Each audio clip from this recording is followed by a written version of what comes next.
వసుదేవసుతం దేవసుతం దేవం దేవం కంసచాణూరమర్దనం కంసచాణూరమర్దనం దేవకీ దేవకీ పరమానందం పరమానందం కృష్ణం కృష్ణం వందే వందే జగద్గురుం జగద్గురుం శ్రీకృష్ణం శ్రీకృష్ణం వందే వందే జగద్గురుం. జగద్గురుం సర్వం సర్వం శ్రీకృష్ణార్పణమస్తు. శ్రీకృష్ణార్పణమస్తు. Thank you sir. నిన్న మనం 5వ అధ్యాయం పూర్తి చేసాం. 5వ అధ్యాయంలో 29వ శ్లోకం చూసాం. దాంట్లో మనకి భగవంతుడు భగవంతుడు ఎక్కడ ఉంటాడు, ఎలా ఉంటాడు, ఈ ప్రాణం మనం ఏం చేయాలి దానికోసం అంటే ఆయన లేని స్థలం అంటూ ఏమీ లేదు, అన్ని చోట్ల ఉంటారు. యజ్ఞముల్లో భోక్త ఆయనే, అంటే మనం సమర్పించేటువంటి ఈ యజ్ఞ ఫలాలు, యజ్ఞాలు భవిష్యులు అయితే ఏమవుతున్నాయో అవన్నిటికీ ఆ భోక్త ఆయన, అంటే ఆయనే స్వీకరించే. అట్లాగే తపస్సుల్లో కూడా మనం చేసే తపస్సు అంతా కూడా ఆ పరమాత్మ కోసమే కాబట్టి ఆయన పేరు మీద చేస్తాం కాబట్టి అది కూడా స్వీకరించేది ఆయనే, అనుభవించేది ఆయనే. అట్లే కాకుండా ఈ సమస్త లోకాలు, ఈ భువనభాండాలు 14 లోకాలు మనం అనుకుంటాము. ఇట్లాంటి 14 లోకాలు ఇంకా ఈ సృష్టిలో ఎన్నో ఉన్నాయి. మనకు తెలిసినది ఇంతవరకే, మనకు చెప్పింది మన వేదాల్లో వచ్చింది. కానీ ఇట్లాంటి భువనభాండాలు, వాళ్ళు 14 లోకాలు ఈ సృష్టిలో ఇంకా చాలా ఉన్నాయి. వీటన్నిటికీ ప్రభు, వీటన్నిటికీ చక్రవర్తి, వీటన్నిటిని పరిపాలించేది కూడా అన్ని ఆయనే. అందరినీ ఆయనే చూసుకుంటారు. అంతేకాకుండా అన్నిటికన్నా ముఖ్యమైనది ఏంటంటే ఆయన సమస్త ప్రాణికోటికి, మన ఈ భూమి మీద ఉన్న సమస్త ప్రాణకోటి, సకల చరాచరాలకి, అంటే అన్ని కదిలే వస్తువులకి, కదలని వస్తువులకి, ఈ దోమలు ఈగలు దగ్గర నుంచి మనుషులు, ఏనుగులు, సింహాలు, ఇవన్నీ ప్రతి ఈ ప్రాణకోటి అన్నిటినీ ఆయన సమానంగా చూస్తారు. అంతేకాకుండా ఆయన వీళ్ళందరికీ మంచి చేసేటువంటి ఆలోచనతో ఉంటారు. ఎవరు కూడా మనం తల్లిదండ్రుల్లాగా ఆయన మనకి తండ్రి. మనకు తండ్రి అయినప్పుడు ఆయన మనకి ఎట్లా చూస్తారు, మనకేం మంచి చేయాలనే చూస్తారు. అయితే కొన్ని కొన్ని సందర్భాల్లో మనం ఈ ప్రకృతి సిద్ధమైనటువంటి, ప్రకృతి ప్రేరేపించినటువంటి పనుల్లో మనం కొన్ని దుష్కర్మలు చేస్తాం. కొన్ని కావాలని చేస్తారు, కొంతమంది తెలియక చేస్తారు, కొంతమంది తప్పనిసరి పరిస్థితులు చేస్తారు, కొంతమంది తెలిసి వెళ్ళిపోతారు. తెలియని వాటి గురించి బాధ లేదు. తెలిసి చేసే తప్పని పరిస్థితుల్లో చేసేది ఒకటి. ఇక కావాలని చేసేవాళ్ళు భూమిలో వాళ్ళు.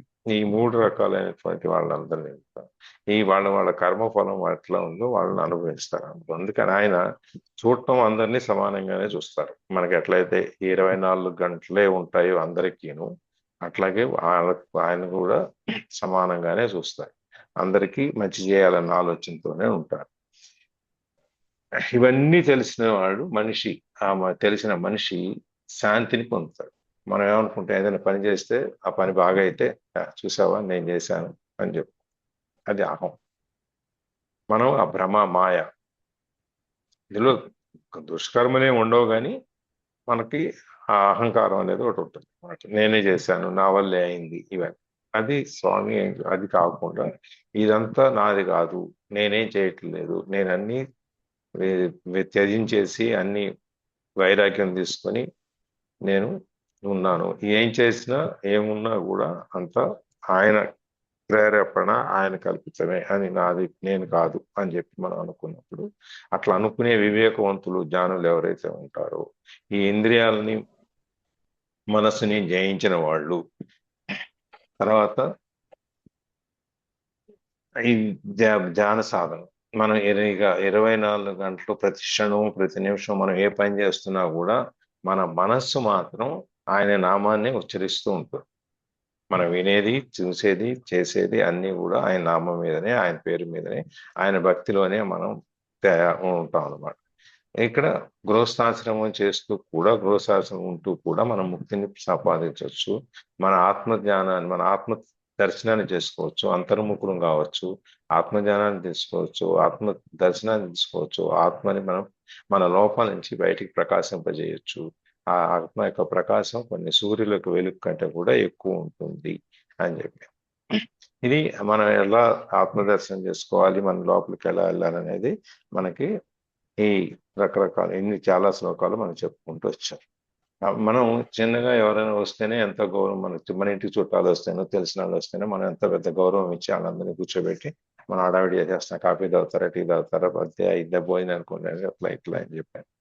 అట్లాంటిది మనం ఇవన్నీ ఆచరించేటప్పుడు ఇది ఈ అన్నిటికీ ఆయనే భోక్త, ఈ అన్నిటికీ ఆయనే సమర్పించేటప్పుడు మనం ఇవన్నీ చేసినప్పుడు ఇంద్రియాలని, మనసుని మనం నిగ్రహించుకుని వాటిని జయించి తర్వాత ఆయన ఒక ప్రార్థనలోనే మునిగిపోయి ఉన్నప్పుడు మనకు ఆయన మన పక్కనే ఉంటాడు. అట్లాంటి మన చిన్న ఒక గెస్ట్ వస్తేనే మనం ఎన్నో చేసేటప్పుడు ఆ పరమాత్ముడే వచ్చి మన పక్కన నిల్చుంటే మనం ఇంకెన్ని చేస్తాం. అందుకని చెప్పి అవన్నీ కూడా మనం ఈ దైవం మీద విశ్వాసం ఉంటే, విశ్వాసం లేకపోతే ఏమి చేయటం. విశ్వాసం ఉన్నప్పుడు మనము ఈ శాంతి, సుఖము ఇవన్నిటిని, ఈ జన్మ రాహిత్యం అనేది మళ్ళీ జన్మ లేకుండా ఒకటే ఒక ఏకైక మార్గం మనకి ఏంటంటే ఒకే ఒక దారి మనకి స్వామి దగ్గరికి వెళ్తాం. ఇది ఈ శ్లోకంలో మనకి చెప్తున్నారు అన్నమాట. దీంతో నిన్న మనం ఈ శ్లోకం, ఈ అధ్యాయం అయిపోయింది. అయితే మనం ఇందులో కొన్ని ముఖ్యమైన ఈ 3 అధ్యాయాలు కొంచెం కవర్ చేశాం కాబట్టి వాటిని ఒకసారి మళ్ళీ చూద్దాం అనుకున్నాం కదా.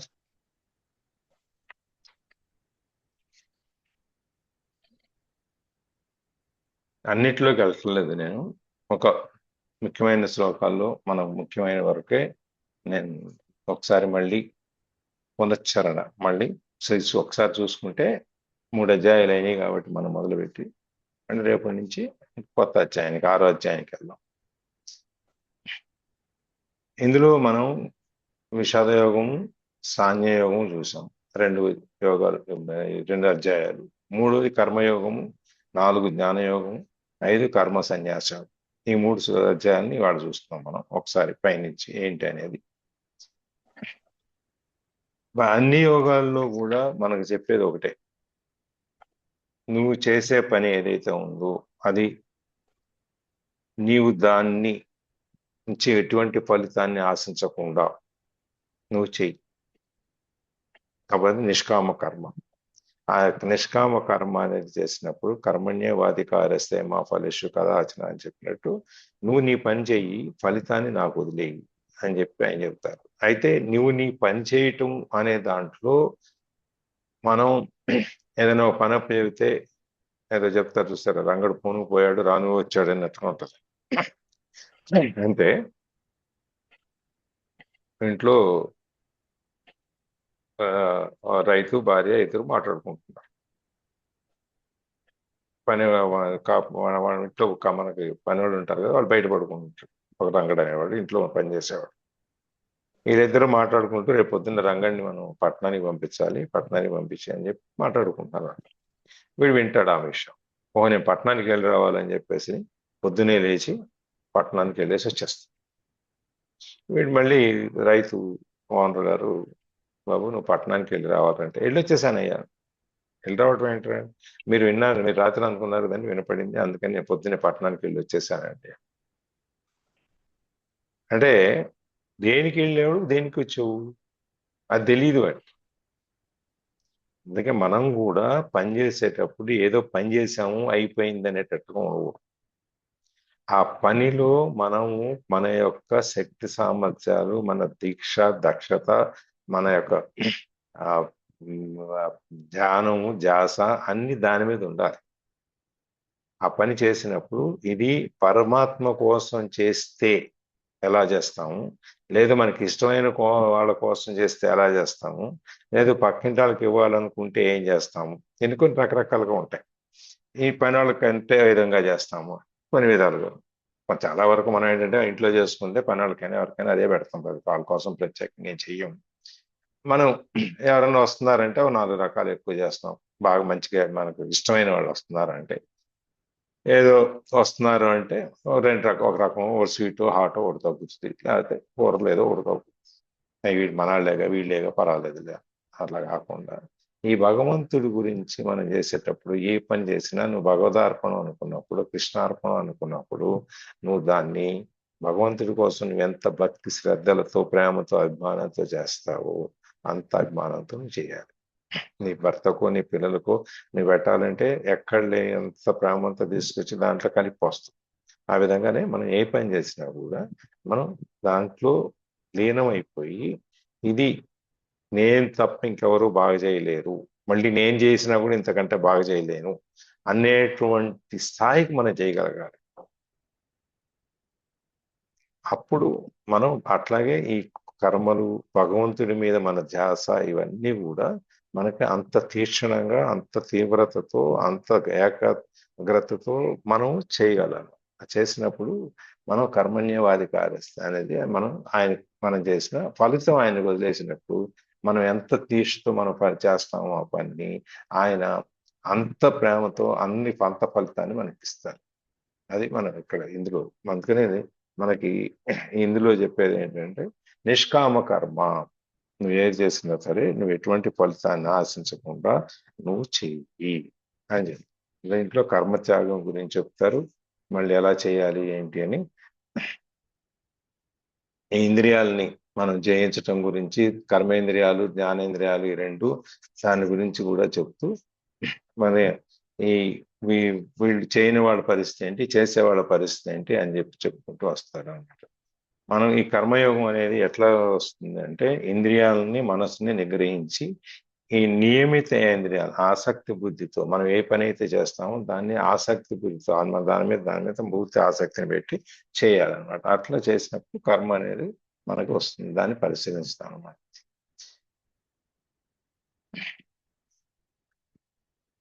దీని గురించి చెప్పుకుంటూ వస్తూ మధ్యలో ధర్మచక్రం అనే దాని గురించి మనకు చెబుతారు 14-15 శ్లోకాలు 3వ అధ్యాయం. ధర్మచక్రంలో ఏంటి, ముందు ఎక్కడి నుంచి మనకి ఎక్కడికి వస్తుంది, ఈ ప్రాణులు అనేవి ఎక్కడి నుంచి వస్తాయంటే ఆహారంలో నుంచి వస్తాయి. ఆహారం ఎక్కడి నుంచి వస్తుంది, మనకి పంట పండాలి కదా, పంట పండాలంటే ఎక్కడి నుంచి వస్తాయి, వర్షం రావాలి, మేఘాల దగ్గర నుంచి, అక్కడి నుంచి మనకి మేఘంలో నుంచి ఆహారం వస్తుంది. ఈ మేఘం ఎక్కడి నుంచి వస్తుంది అంటే నేను చెప్పుకున్నాం, ఎప్పుడైతే యజ్ఞంలో మనం యాగాల్లో యజ్ఞాల్లో మనం పోసే అవిసులు ఏదైతే ఉన్నాయో ఈ మిగిలిన నవధాన్యాలు అవన్నీ వాటి పొగ ద్వారా అది పైకి వెళ్ళి అక్కడ మేఘాలుగా ఏర్పడి అక్కడి నుంచి చల్లగాలు తగిలినప్పుడు మేఘం వర్షిస్తుంది అనమాట. ఇవన్నీ ఈ యజ్ఞం అనేది మనం మంచి కర్మలు చేయటం వల్ల చేస్తాం, లేకపోతే మనం యజ్ఞం చేయం కదా. ఇట్లా ఈ సత్కర్మ అనేది వేదం వలన కలుగుతుంది. వేదము అక్షర పరబ్రహ్మం అనేది, కాబట్టి ఈ బ్రహ్మం అనేది సర్వవ్యాపకం, మొత్తం అంతా వ్యాపించి ఉంటుంది అని. దీన్ని మనం యజ్ఞం చేసేటప్పుడు ప్రతి యజ్ఞంలోనూ మనం ఇవన్నీ చేస్తూ ఉంటాం. అందుకని ఈ ధర్మచక్రం అనే దాంట్లో బ్రహ్మం నుంచి వేదము, వేదం నుంచి కర్మ నుంచి యజ్ఞం నుంచి మళ్ళీ బ్రహ్మం, ఇలా ఈ చుట్టూ తిరుగుతుంటారు అనమాట. ఈ చక్రం తిరుగుతూ ఉంటుంది అనమాట. ఈ మూడిట్లో నుంచి మనం ఈ నాలుగిట్లో నుంచి మొత్తం మనకి ఆత్మ సాక్షాత్కారానికి, బ్రహ్మ సాక్షాత్కారానికి కనుక మనకు కావాలి అంటే ఇవన్నిటిని ఆచరించాలి. ఈ సర్వవ్యాపకమైన బ్రహ్మాన్ని చూడాలంటే యజ్ఞాలు యాగాలు చేయాలి. యజ్ఞాల యాగాల్లో నుంచి మనకి మిగిలినంత మన అన్నంలో నుంచి మన ఆహారం ఏదైతే ఉందో అక్కడి నుంచి వస్తుంది, కాబట్టి అది చేయాలి అనేది. దాని తర్వాత మనం బోధనల గురించి ఇప్పుడు మనం మాట్లాడుకునేది ఈ బోధనలు అనేవి చేసేటప్పుడు మనం వాచా బోధన, ఆచరణ బోధన అంటే మనం ఏదో వేదికల మీద నుంచి ఎక్కడి నుంచో మనం సహజంగా మనం ఏదైతే మాట్లాడేసి అందరూ ఇలా చేయండి, అలా చేయండి, అలా ఉండండి, ఇలా ఉండండి అని చెప్పేస్తాం. కానీ స్వామి ఏం చెబుతున్నారంటే నువ్వు ఏ ప్లాట్ఫామ్ మీదో స్టేజ్ మీద ఎక్కి నువ్వు ప్రవచనాలు ఏదో చెప్పేసి నువ్వు ఆచరించేది దానికి వ్యతిరేకంగా ఉందనుకో, నువ్వు చేసే పని, ఇప్పుడు మన ఇంట్లో ఉన్నాము, మన ఇంట్లో ఏం చేస్తాము, తండ్రి సిగరెట్ తాగుతాడు, తండ్రి సిగరెట్ తాగితే మరి కొడుకు ఏం చేస్తాడు,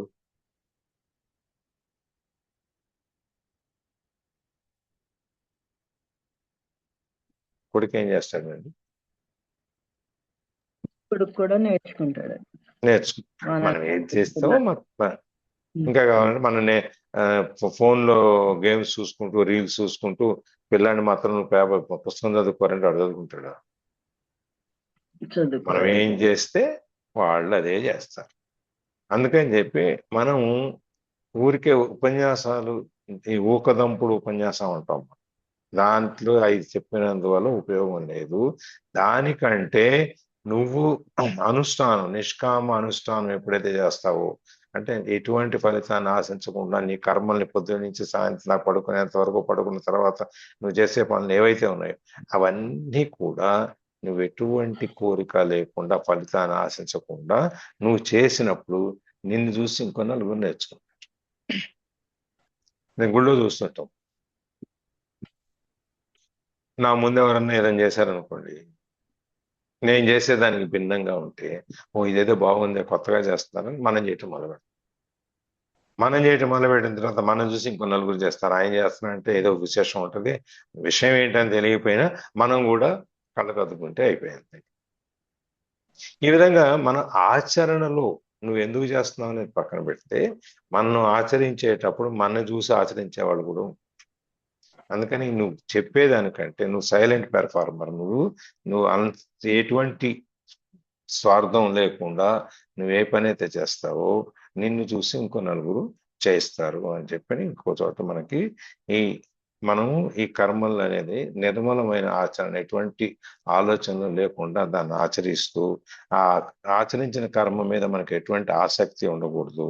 అందుకని అదే విధంగా మనం అది చేసినప్పుడు మిగిలిన వాళ్ళు కూడా అలాగే చేస్తారు అని ఇంకో చోట చెప్తున్నాను. సరే, ఇప్పుడు ఇందులో ఏంటంటే కొన్ని నెగిటివ్ ఇది ఉంటాయి. అంటే అహంకారం నాశనం, ఇట్లా చేయని వాడు నాశనం అయిపోతారు అని నేను వాటి జోలికి వెళ్తున్నా. మనం చేస్తే మనకి ఏం లాభం వస్తుంది అనే దానికే నేను చూస్తున్నాను. అట్లాగే ఇక్కడ రెండు ధర్మాల గురించి కూడా మాట్లాడతారు, స్వధర్మము, పరధర్మం. స్వధర్మము అంటే మన పని మనం చేయటం.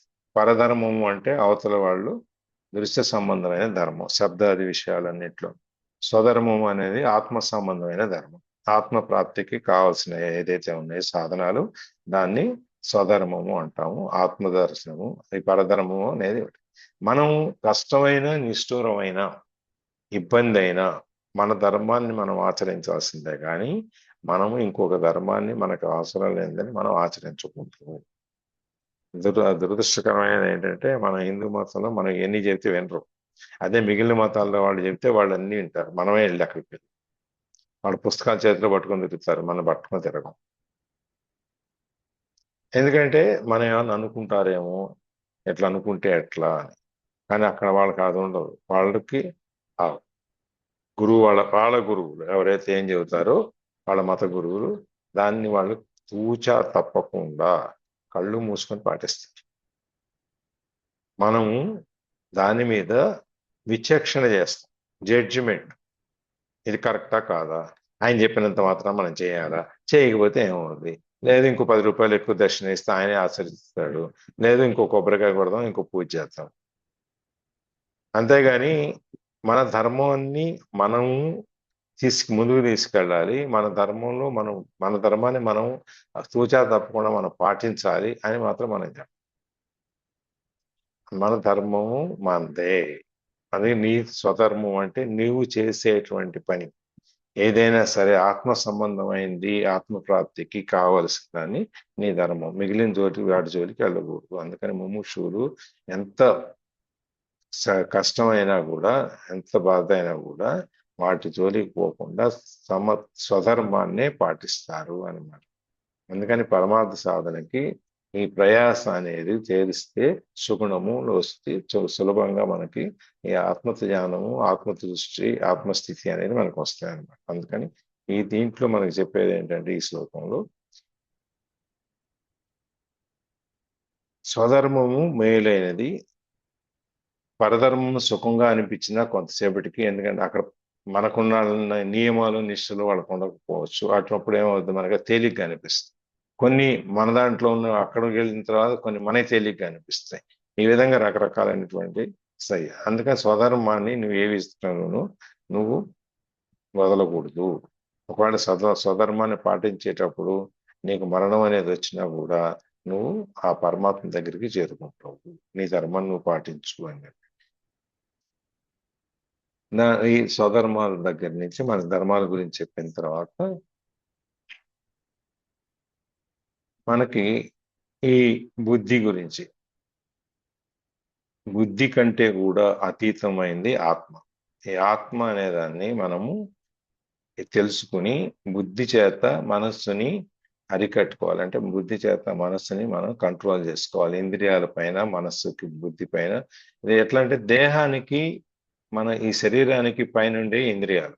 అంటే ఇంద్రియాలు మనకు వాటంతట అవే ముందుకు వెళ్తా ఉంటాయి, వాటికి అంతట అవే పనిచేస్తాం. అందుకని చెప్పి మనకు ఫస్ట్ ఇంద్రియాల పైన ఉండేది మనస్సు.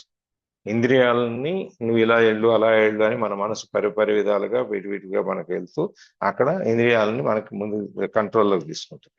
అక్కడి నుంచి మనస్సు కంటే పైన ఉండేది బుద్ధి. బుద్ధి చెప్పొద్దు నువ్వు ఇలా చేయటం తప్పు, ఇలా చేయకు, ఇలా చేయి అని చెప్పినా కూడా మనసు వినదు. Sub conscious mind, conscious mind మనకి ఎంతసేపు మనకు తెలుసు, మనకు లోపల నుంచి మనకు చెప్తుంటది ఇది తప్పు, ఇది చేయకూడదు, ఇది చేయకూడదు అన్నా కూడా మనం దాని మీద మొట్టికాయ మొట్టి నోరు నొక్కేసి మనం ఆ పని చేసేస్తాం. తర్వాత సరే దానివల్ల లాభమా నష్టమా అనేది పక్కన పెడితే అయ్యో చేసామే అని బాధపడటం ఏదో ఒకటి ఉంటుంది దానికి.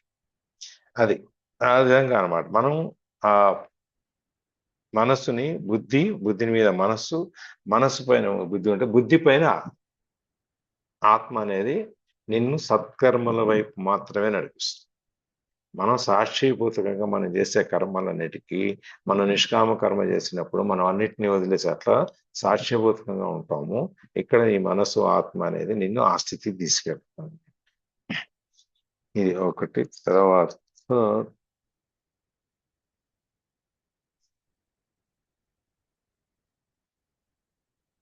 మనకు 4వ అధ్యాయంలో 7వ శ్లోకంలో చెప్తారు, యదా యదా హి ధర్మస్య గ్లానిర్భవతి భారత అభ్యుత్థాన ధర్మస్య తదాత్మానం సృజామ్యహం. ఎప్పుడైతే ధర్మం నశిస్తుందో, లేకపోతే ధర్మానికి హాని జరుగుతుందో, అధర్మం వృద్ధి చెందుతుందో, అట్లాంటి సందర్భంలో నేను సృష్టితో మళ్ళీ నేను వచ్చి నేను జన్మనెత్తుతాను, నన్ను సృష్టించుకుంటాను.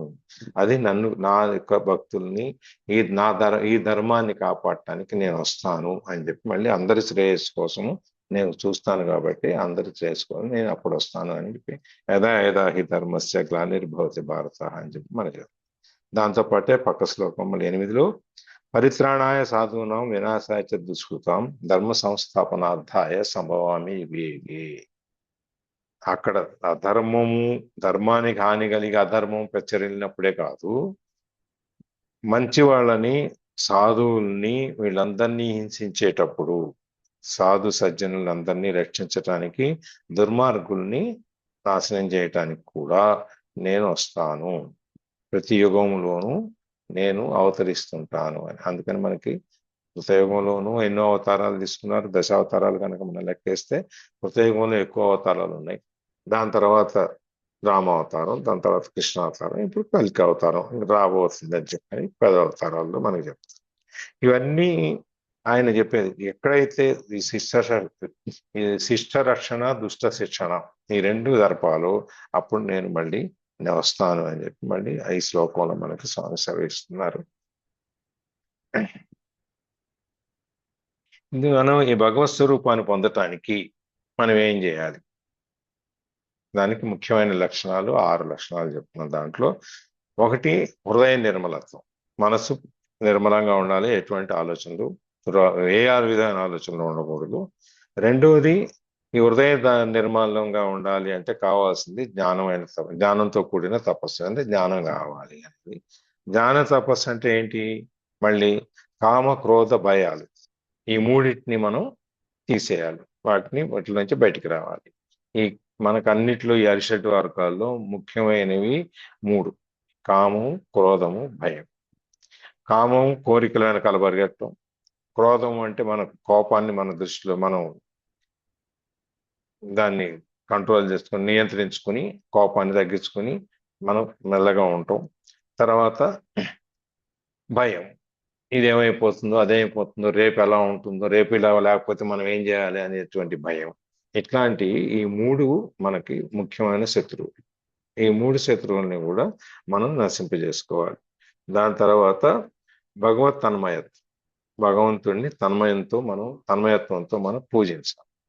అంటే లీనమైపోవాలి. కూర్చున్న దగ్గర నుంచి పూజలో మన రోజు అనుకున్నట్టు అదేమైందో ఇదేమైందో, వాళ్ళు వచ్చారా వీళ్ళు వచ్చారా, పని అమ్మాయి వచ్చిందా వంట అమ్మాయి వచ్చిందా మంచినీళ్ళు వచ్చాయా రా, ఇవన్నీ ఆలోచించవు. నువ్వు అక్కడ కూర్చున్నప్పుడు ఇవాళ నాకు 10 సెకండ్లు నేను ఏకాగ్రతతో కూర్చోగలిగాను, దీక్షతో కూర్చోగలిగాను, రేపు 20 సెకండ్లు కూర్చోవాలి. నేను స్వామి ఇవాళ ఇంత పూజించాను, రేపు నా పూజ నా భక్తి ఇంకా ఎక్కువ అవ్వాలి. ఎంతసేపు మనం బయట ప్రపంచంలో 1 కోటి రూపాయలు సంపాదించాలి, 10 కోట్లు సంపాదించాలి, 100 కోట్లు సంపాదించాలి అని చెప్పి మనం ఎలా కోరుకుంటాము, అలాగే ఇక్కడ కూడా నా భక్తి ఇంత పెరగాలి, నాకు ఇంత రావాలి, ఇంత అని చెప్పి మనం కోరుకోవాలి. కానీ మనం ఏం చేస్తాం, అన్ని అష్టోత్తరాలు సహస్రనామాలన్నీ చదివేసి మన స్వామికి, స్వామి నాకు ఇది ఇవ్వు అది ఇవ్వు అని అడుగు. అడిగే దాంట్లో కొన్ని కనీసం 10 కోరికలు అడిగితే 10లోనో 2లోనో 3లోనో నాకు నీ మీద భక్తి కూడా పెంచు అని ఇంకో కోరిక పెట్టుకోవచ్చు కదా. ఉం? కోరికలు మన వల్ల కానీ ఏది అడగాలి కానీ సార్, మన వల్ల ఎందుకు అడగాలి? అడగకూడదు కదా. అని ఆల్రెడీ మనం ఆగట్లేదు భక్తిగా కదా. ఉంటాము, చాలా ఎక్కువ భక్తిగా ఉంటామని ఫీల్ అయిపోవడం వల్ల సరిపోతుంది ఇది, మనం చాలా ఎక్కువగానే భక్తిపూర్వకంగా ఉన్నామన్న థాట్ లో వల్ల కూడా అడగకపోవచ్చు. అందుకని భక్తికి ఇంత అని మనకి క్వాంటిఫై చేయలేం కదా. ఇన్ని కిలోల భక్తి వచ్చింది, లేకపోతే ఇంత పొడుగు భక్తి వచ్చింది, లేకపోతే ఇంత మనం ఇంత పుణ్యం వచ్చింది అని చెప్పి మనం దాన్ని మీరు ఇంత కొలమానం అనేది ఏం లేదు కదా దానికి. అవును సార్. కాబట్టి ఎప్పుడు కూడా ఇంకా ఇంకా ఇంకా ఇంకా ఇంకా ఇంకా పెంచుకుంటూ పోయేదే కానీ అది ఎక్కడితో ఆగిపోయింది, అమ్మాయి ఇంత భక్తి వచ్చేసింది. మనం ఏది ఇప్పుడు అన్నం తిన్నాం అనుకోండి, ఎంతవరకు తినగలుగుతాం, పొట్ట నిండి ఎంతవరకు తిరుగుతాం. ఇంకా బాగుంది అనుకుంటే గొంతు దాకా వచ్చేవాళ్ళు, దానికంటే మించి తినలేంగా. దానికి పరిమితి అనేది ఉంది. అంతే. అంతేగాని మీరు భక్తితో పెంచుకోవడానికి దాని పరిమితులు లేవు, హద్దులు లేవు. అందుకే మనం బ్రతుకున్న రోజులు స్వామి నా మనసు ఎప్పుడు నీ అందే లగ్నమై ఉండేలాగా చూడు స్వామి, నా తుది శ్వాస వదిలేంత వరకు నిన్ను చూసుకుంటా, నీ నామాన్ని అనుకుంటా, నా తుది శ్వాస వదిలేలా చూడు స్వామి, జై శ్రీరామ్ అనుకుంటా అని అదొక్కటే కోరుకోవాలండి. అది మనం చెయ్యం కదా. నేను రోజు చేస్తానండి ఆ మాట, రోజు చెప్పుకుంటారు. ఇవాళ నా భక్తి నిన్నటికంటే ఇవాళ పెరగాలి, రేపు ఇంకా ఎక్కువ అవ్వాలని చెప్పం కదా. చెప్తామండి. ఆఖరి శ్వాస వరకు నేను నిన్నే తలుచుకుంటూ ఉండాలి. గుడ్. ఇంకా తీవ్రతతో, ఇంకా ఏకాగ్రతతో, ఎక్కడా కూడా ఎటువంటి అటు ఇటు పరిగెట్టకుండా చెయ్యాలి, రావాలి అని చెప్పి మనం కోరుకోవాలి. అది భగవత్ తన్మయత్వం. అంటే తర్వాత భగవత్ని ఆశ్రయించడం, నీవు తప్ప నాకు వేరే లేదు. అంతేనండి. ఇవన్నీ ఏమీ లేదండి, అదే నిత్యం మనకి. ఇవన్నీ మనం నిత్యం అనుకుని మాయ భ్రమ అదంతా. అంతేనండి. ఇది ఒకటే శాశ్వతమైంది. మనం ఉన్నంత వరకు కోరుకోవాల్సింది, మనం చేరాల్సింది దానికే కనుక దాన్నే కోరుకోవాలి, మనం దాని మీదే మనసు పెట్టాలండి. అది నన్ను బ్రోచేవారు ఎవరరా నిన్ను వినా అని ఎవరు, త్యాగయ్యనా శంకరాభరణం అది సినిమా. అసలు నేను బ్రోచేవారు ఎవరరా నేను వినా అని త్యాగరాజుకి ఇస్తున్నా. అవునండి. అది అది త్యాగయ్య అట్లా అంత భక్తుడై ఉండి కూడా ఆయన నన్ను బ్రోచేవారు ఎవరెవరా అని చెప్పు. అవునండి. అది అట్లా మనం ఆశ్రయించటం భగవంతుడి. అంతేనండి. ఈ విధంగా ఈ లక్షణాలన్నింటితో మనం ఈ భగవంతుడి శ్రేయస్సు పొందాలి, మనం ముముక్షువులు అవ్వాలి, మోక్ష సాధన కావాలి అంటే ఇవన్నీ మనం చేయాలన్నమాట. తర్వాత అంటే నేను కొంచెం ముఖ్యమైనవి తీసుకుంటున్నాను, నేను అన్నిట్లు చెప్పట్లేదు. మనం తర్వాత ముఖ్యమైన ఇంకోటి 4 వర్ణాల గురించి, సత్వగుణము, రజోగుణము, తమో గుణము. ఈ 3 గుణాలు మనకి ముఖ్యమైనవి. ఈ 3 మన జీవితానికి, మనిషి జీవించడానికి అవసరమైనవి. సత్వగుణం అంటే ఎప్పుడు అంత మంచిగా ఉంటాము, మనం ఈ తపస్సు చేసుకోవటము, ఇవన్నీ రకరకాల మన భాగవత్ ప్రార్థన, ప్రేమ, దయ, ఇవన్నీ సత్వగుణాలు. ఎవరికి మీద కసురుకోకపోవటం, అందరినీ ప్రేమతో ఆదరించటం, దయతో దగ్గర తీసుకోవటం, రకరకాలైనవి సత్వగుణాలు. విజ్ఞానం, చదువు, ఇవన్నీ. రెండోది సత్వగుణం. తర్వాత రజోగుణం. రజోగుణం అనేది మనకి ఒక లక్ష్యాన్ని చేరాలి అంటే మనకు ఒక పట్టుదల కావాలి. పట్టుదల కావాలి అంటే మనం దానికి పని చేయాలి. అట్లా దాని మీద తీసుకెళ్లేది రజోగుణం. తమో గుణము అనేది మనకి స్వార్థం. మొత్తం అంతా నాకే కావాలి, నాకే ఉండాలి అని చెప్పారు. దానికి ఈ వర్ణాలు మనకి ఇప్పుడు మనం మాట్లాడుకునే కులాలు, మతాలు కాకుండా వాళ్ళు విడగొట్టింది. ఈ సత్వగుణం పూర్తిగా పాటించే వాళ్ళని బ్రాహ్మణులు అన్నారు. సత్వగుణము కొంత రజోగుణము రజోగుణం ఎక్కువగా ఉండి సత్వగుణం తక్కువగా ఉన్న వాళ్ళని క్షత్రియులు అన్నారు. ఎందుకంటే వాళ్ళు యుద్ధాలు చేయాలి, ప్రజల్ని కాపాడాలి కాబట్టి. కొంత రజోగుణము, కొంత తమో గుణము, ఈ రెండు ఉన్న వాళ్ళని వైశ్యులు అన్నారు. ఇవి కృషి చేస్తారు వాళ్ళు. రజోగుణంలో ఉన్నంత వరకు గో సంరక్షణ చేస్తారు, అది అని చేస్తారు, వ్యాపారాలు చేస్తారు. వ్యాపారంలో చేసినప్పుడు కొంత లాభం అనేది తీసుకుంటారు కాబట్టి తమో గుణం అనేది వస్తుంది. ఈ తమో గుణము ఎక్కువగా ఉండి రజోగుణం తక్కువగా ఉన్న వాళ్ళని పరిచర్యలు చేసే వాళ్ళని, లేకపోతే ఇంతకంటే నాకు లేదు అనుకునే వాళ్ళందరినీ శూద్రులు అన్నారు. అంతేగాని ఇంకా ఎక్కడా కూడా కులాల పేరు కానీ మతాల పేరు కానీ ఎక్కడా లేవు. మనం చేసే కర్మలు ఏవైతే ఉన్నాయో, మన గుణాలు, స్వభావాలు ఏవైతే ఉన్నాయో దాన్ని మీద ఆధారపడి ఈ 4 వర్ణాలని మనకి చెప్పారు. ఇప్పుడు మనం చెప్పే ఈ సూడో ఈ హేతువాదులు వీళ్ళందరూ అని తప్పు. అక్కడ కూడా మనకి నువ్వు ఫలానా, నువ్వు ఫలానా, నువ్వు ఫలానా, నువ్వు ఫలానా అని ఎక్కడా కూడా చెప్పలేం. నీవు చేసే స్వభావం, నువ్వు చేసే పనులు బట్టి నీ యొక్క వర్ణం ఏంటి అనేది నిర్ణయింపబడింది. మనం ఇప్పుడు ఎంతో పెద్ద పరిస్థితి, ఇప్పుడు బ్రాహ్మణులు వచ్చిన వాళ్ళు బ్రాహ్మణులు ఉండి ఎన్ని తమో గుణాలు కావాల్సిన లక్షణాలు ఉన్న వాళ్ళు ఉన్నారు కదా. అయితే పుట్టుకతో వాళ్ళు బ్రాహ్మణులు అని చెప్పి మనం గౌరవించడం కాదు. నీ దాంట్లో నీ వచ్చే ఆచరణలో నువ్వేం చేస్తున్నావు అనే దాని మీద నీవేంటి అనేది, నీ రంగు ఏంటి, నీ వర్ణం అనేది ఏంటి అనేది నిన్ను చూస్తారనమాట. అందుకని ఇక్కడ 4 వర్ణాల గురించి మనం చెప్పుకుంటూ వచ్చారు. 4 వర్ణాల తర్వాత కర్మలు. వికర్మ, విహిత కర్మ, నిషిద్ధ కర్మ, ఈ 2 కర్మలు చెప్పారు. దాంట్లో నువ్వు చేయాల్సిన పని ఏది, చేయకూడని పని ఏది, కర్మ అనేది చేయదగిన కర్మ, చేయరాని కర్మ, ఈ రెండింటి గురించి చెప్పుకుంటూ మళ్ళీ మనకి అకర్మ, కర్మ, కర్మలో నుంచి అకర్మం చూస్తాం, అకర్మలో నుంచి కర్మం చూస్తాం. దీని గురించి కూడా మనం విపులంగా చర్చించుకున్నాం మనం. సో మనం చేసే పనిలో ఉండి మన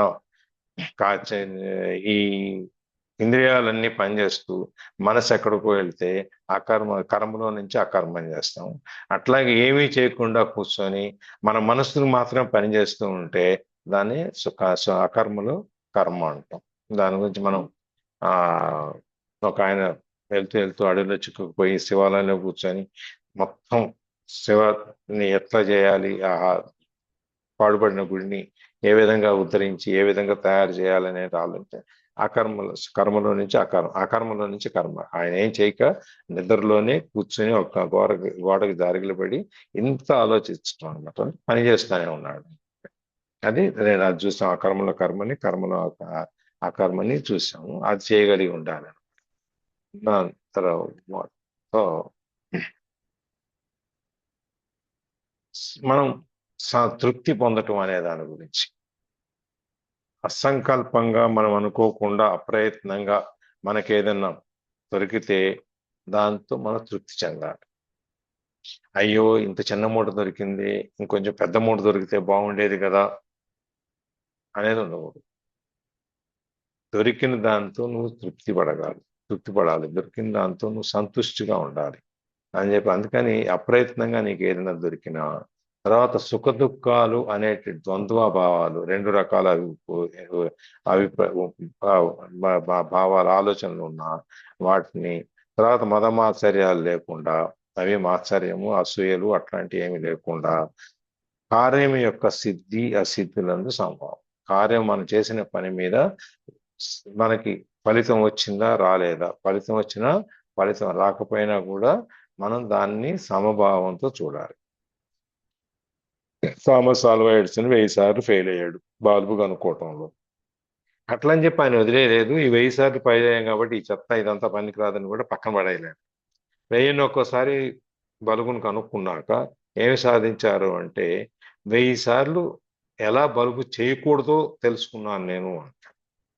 అంటే సమాంతరంగా 1000 ఒక్కోసారి బల్బును కనుక్కున్నాను అని చెప్పకపోయినా చేయకుండా ఎలా ఉండాలో తెలుసుకున్నాను అంటే రెండింటినీ కూడా సమానంగా చూడగలిగిన స్థితి. ఫలసిద్ధి అనేది వచ్చినా రాకపోయినా సమానంగా చూడాలి. అసూయ, ద్వేషం ఇట్లాంటివి ఉండకూడదు.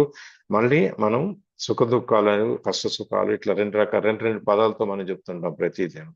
జవసత్వాలు ఇట్లా అవి ద్వంద్వాలు ఏవి ఉండకూడదు. నీకు 2 రకాలైనటువంటి భావాలు ఏవి ఉండకూడదు. మనకి ఏది దొరికితే దాంతో నువ్వు తృప్తి చెందాలి. నాకు ఈ జన్మలో ఇంతే ఇచ్చాడు ఇంకా ఇవ్వలేదే అను. నీవు ఈ జన్మలో నువ్వు కోరుకుంది నీకు వచ్చింది, అయిపోయింది. అంతవరకే ఆగాలి. అంతేగాని నాకు అక్కడ పుట్టించలేదు, అంబానీ ఇంట్లో పుట్టించాల్సింది, గౌతమ్ అదాని ఇంట్లో పుట్టించాల్సింది, వాళ్ళందరికీ అట్లా అవన్నీ మనకి అనవసరం అనమాట. మనకు అయినా నువ్వు ఎన్ని కోరుకున్నా అయ్యే కాదు. ఇప్పుడు ఈ జన్మ తీసేసుకున్నాం కాబట్టి ఇక అయ్యేది కాదు. వచ్చే జన్మ సంగతి మనకు తెలియదు. కాబట్టి ఇవన్నీ మనం ఆచరించాలన్నమాట. ఇవన్నీ ఉన్నప్పుడు ఈ కర్మరాహిత్యానికి మనకి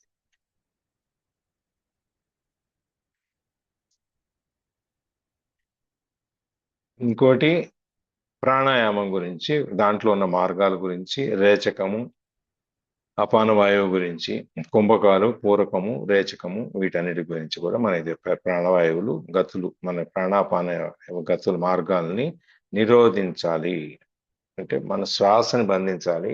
అట్లాగే మన శ్వాస బయటికి వెళ్ళేది, అపాన వాయువు మనకు వెళ్ళేది బయటికి వెళ్ళే గాలిని ఈ మలద్వారం దగ్గర నుంచి దాన్ని క్లోజ్ చేయాలి. క్లోజ్ చేసి మూసేసిన తర్వాత మనం ఎలా సాధన మనం చేయాలి, ప్రాణాయామాన్ని ఎలా చేయాలి. పూరకము, కుంభకము, రేచకం. పూరకం అంటే నింపటం, కుంభకం అంటే నిలబెట్టడం, రేచకం అంటే వదిలేయటం. ఈ మూడింటిని చేసి ఈ ప్రాణవాయువుని మనం ఇది కూడా ఒక యజ్ఞం అని చెప్పి మనకు చెప్పాల్సిన 12 యజ్ఞాల్లో ఇది ఒక యజ్ఞం అని చెప్పి చెప్తారన్నమాట. ఇది ఈ స్వామి చేయడానికి రకరకాలైన యజ్ఞాల్లో ఒకటి ప్రాణాయామం, ఇంకొకటి ఆహారం తీసుకోవటం, ఆహార కట్టుబాట్లు, సాత్విక ఆహారం ఇవన్నీ తీసుకోవటం గురించి. ఈ విధంగా యజ్ఞాల గురించి 3 రకాల యజ్ఞాలు: దవ్య యజ్ఞము, తపో యజ్ఞము, యోగ యజ్ఞము, స్వాధ్యాయ యజ్ఞము. ఈ 4 రకాలైనటువంటి యజ్ఞాల గురించి చెప్తారు.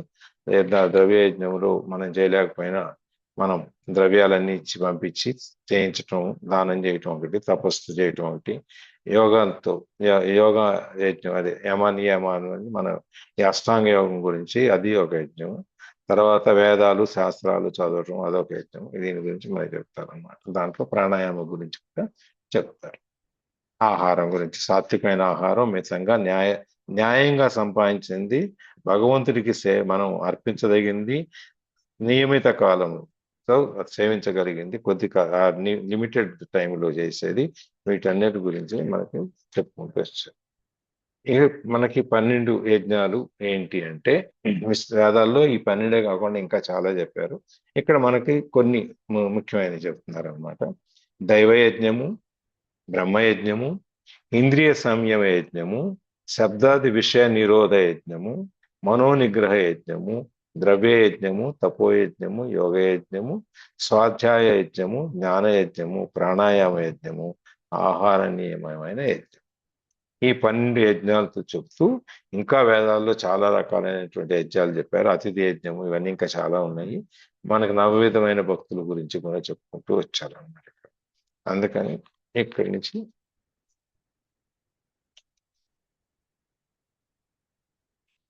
సరే ఇంతవరకు యజ్ఞాలు ఎలా చేయాలి ఏంటి అని చెప్పి మనకి చెప్తూ 34వ శ్లోకంలో మనం గురువు దగ్గర ఎలా ఉండాలి. ఎందుకంటే మనకు ఏదైనా కావాలంటే జ్ఞానాన్ని బోధించేది గురువు. కాబట్టి మనం గురువు దగ్గర ఎలా ఉండాలి అనే దాని మీద చెప్తూ తద్విద్ది ప్రణిప్రాతైన పరిప్రశ్నైన సేవయం ఉపదేశ జ్ఞానం ధ్యానిన సత్వదర్శన. జ్ఞానాన్ని దర్శించిన వాళ్ళు మనకి జ్ఞానాన్ని బోధిస్తారు. సత్వాన్ని ధరించిన జ్ఞానిన సత్వ దర్శన. ఆ జ్ఞాని ఎవరైతే ఉన్నారో వాళ్ళు దర్శించిన వాళ్ళు మాత్రమే సరైన జ్ఞానాన్ని బోధించగలరు అని. అయితే దానికి మనం ఏ విధంగా మనం ఉండాలి అంటే ప్రణిప్రాతైన పరిప్రశ్నైన సేవయ. పరిప్రాతైన అని చెప్పి మనం తత్వవేత్తలని మనం చెప్పేటప్పుడు అడిగేటప్పుడు మనము పూర్తిగా సంస్కారంతో మన వినయ విధేయతలతో సాష్టాంగ నమస్కారం చేసి కొంటెతనంగానో లేకపోతే చెబుతాడో లేదో చూద్దామనో పరీక్షిస్తున్నట్టుగానో మనం అడగకూడదు. మనం వినయము విధేయత ఉండాలి గురువు మీద. సాష్టాంగం చేసి స్వామి నాకు ఇది మీరు ప్రసాదించండి అని అడగాలి. అది ప్రణిప్రార్థన అనేది. పరిప్రశ్న అంటే మన ప్రశ్న అనేది సాష్టాంగం చేసిన తర్వాత వినయంతో సమయాలు చూసి మనం అడగాలి తప్ప ఎప్పుడంటే అప్పుడు నలుగురిలో నేను ప్రశ్న అడిగింది చూసి అలాంటి ప్రశ్న వేశాను అని అట్లంతా అనకూడదు. సౌమ్యం, అది కూడా మళ్ళీ వాక్యం ఎలా ఉండాలి? పరుషంగా ఉండకూడదు, సౌమ్యంగా ఉండాలి. సౌమ్య వాక్యంతో భక్తి భావంతో ప్రశ్నించాలి.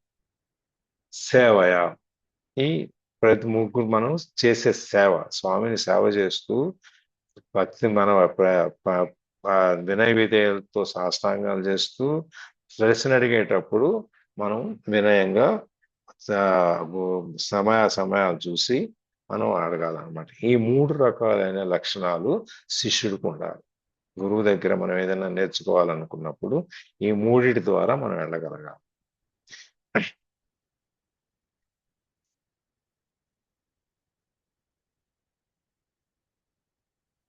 తర్వాత మనం ఈ 5వ కర్మ సన్యాస యోగంలో సన్యాసము అంటే ఎవరు అంటే కర్మత్యాగం అని. కర్మత్యాగాన్ని కర్మయోగము జ్ఞానయోగం ద్వారా రెండింటి ద్వారా మనం ఈ మోక్ష సాధనకి వెళ్ళొచ్చు. అయితే కర్మల్ని నిష్కామ కర్మతో చేయాలి, జ్ఞానాన్ని మనం పూర్తిగా నేర్చుకుని జ్ఞానాన్ని మన ఆత్మ దర్శనానికి ఉపయోగించుకోవాలి. ఈ రెండింటి ద్వారా కూడా మనం వెళ్ళొచ్చు అని. అయితే కర్మత్యాగము, ఈ కర్మయోగము జ్ఞానయోగం కంటే ముఖ్యమైనది. కర్మయోగం అనేది జ్ఞానయోగానికి పునాది లాంటిది.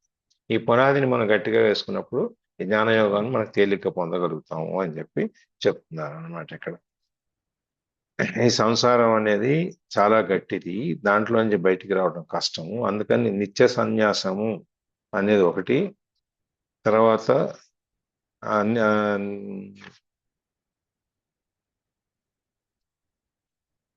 మనం ఎప్పుడు కూడా సన్యాసం అనేది నిత్యం, ఎప్పుడు మన రాగద్వేషాలన్నీ లేకుండా మనం ఎప్పుడైతే అన్ని వదిలేసి సన్యాసం తీసుకుంటామో ఇవన్నిటిని నిత్య సన్యాసిగా ఉండాలన్నమాట. ఎప్పుడు మనం ఏదో ఆ టైంకి ఎక్కడికో ప్రవచనానికి వెళ్ళాలి కాబట్టి నేను కాషాయ వస్త్రాలు వేసుకొని నేను వెళ్ళేసి వచ్చిందంగానే మానేసి ఈ బెర్ముడాసులు బొమ్మలు షర్ట్లు వేసుకొని తిరిగి కానీ మనసు ఎప్పుడు కూడా నువ్వు నిర్మలంగా ఉండాలి, సన్యసించి ఉండాలి. నీకు దేని మీద కోరిక ఉండకూడదు. అందుకని నువ్వు నిత్య సన్యాసిగా ఉండాలి. వేషధారణలో కాదు కావాల్సింది, చేసే వాటిల్లో అని చెప్పి మనకి కృత్రిమత్వం ఉండకూడదు, ఎటువంటి పైన డంబాలు ఉండకూడదు, దేనిని ద్వేషించకూడదు, దేన్ని కోరుకోకూడదు, సుఖ దుఃఖాలు రెండు మనకు సమానంగా ఉండాలి అని చెప్పి నిత్య సన్యాసం గురించి చెప్తారు.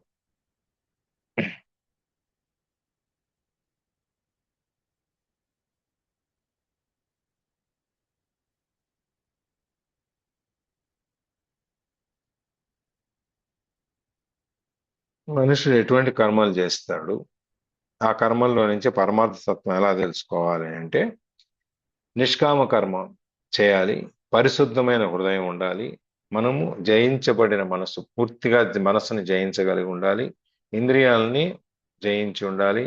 తర్వాత సమస్త ప్రాణులందు మనం ఆత్మను చూడగలగాలి. మనలో ఉన్న ఆత్మ అందరిలోనూ ఉంటుంది కాబట్టి ఆత్మంతా, ప్రపంచం అంతా ఒకటే, ఈ సృష్టి అంతా ఒకటే ఆత్మ ఉంటుంది కాబట్టి అందరినీ మనం అందరిలోనూ ఆత్మను చూడగలగాలి. మన ఆత్మ అవతల వాడు ఆత్మ ఒకటే అని చెప్పి తెలుసుకున్నవాడు జ్ఞాని. వాళ్ళకి ఈ కర్మబంధాలు ఏవి అంటవు.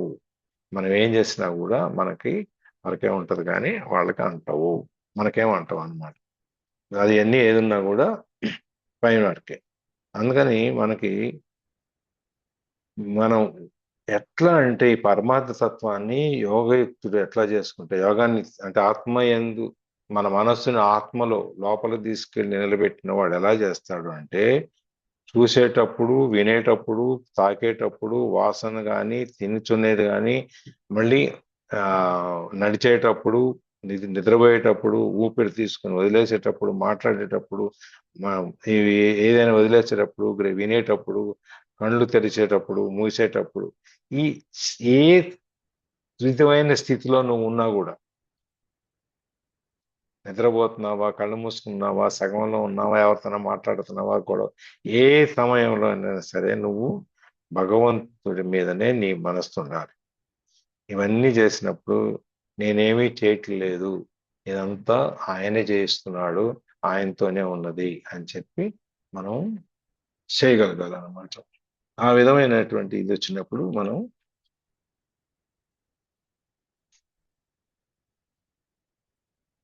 ఆ విధమైన స్థితిలో మనం వెళ్ళగలిగి ఉండాలి. ఏదైనా సరే అంతా ఆయనదే అని చెప్పి మనం చేసుకోవాలి.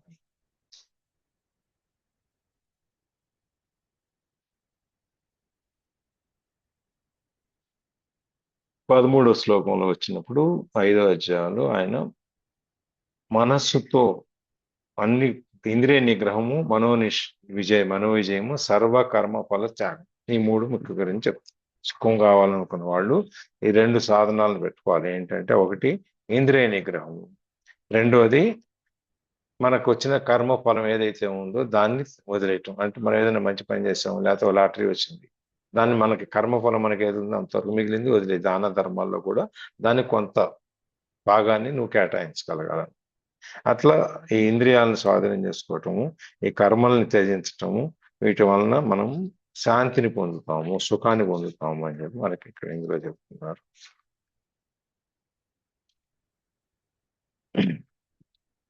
ఈ మోక్షం అంటే ఏంటి, మోక్షం యొక్క స్వరూపం ఎలా ఉంటుంది, ఈ భ్రమరకేట న్యాయము ఇవన్నీ కూడా మనకు చెప్పారు. భ్రమరకేట న్యాయంలో భ్రమణము బయట గుంగుని సౌండ్ చేస్తుంటే లోపల ఉన్న కీటకం ఎప్పుడు ఈ భ్రమరం వచ్చి నన్ను తింటుతో అని చెప్పి ఎప్పుడు కూడా దాని మనసు ఆ భ్రమరం మీదనే ఉంటుంది, మనం తుమ్మిద మీదనే ఉంటుంది.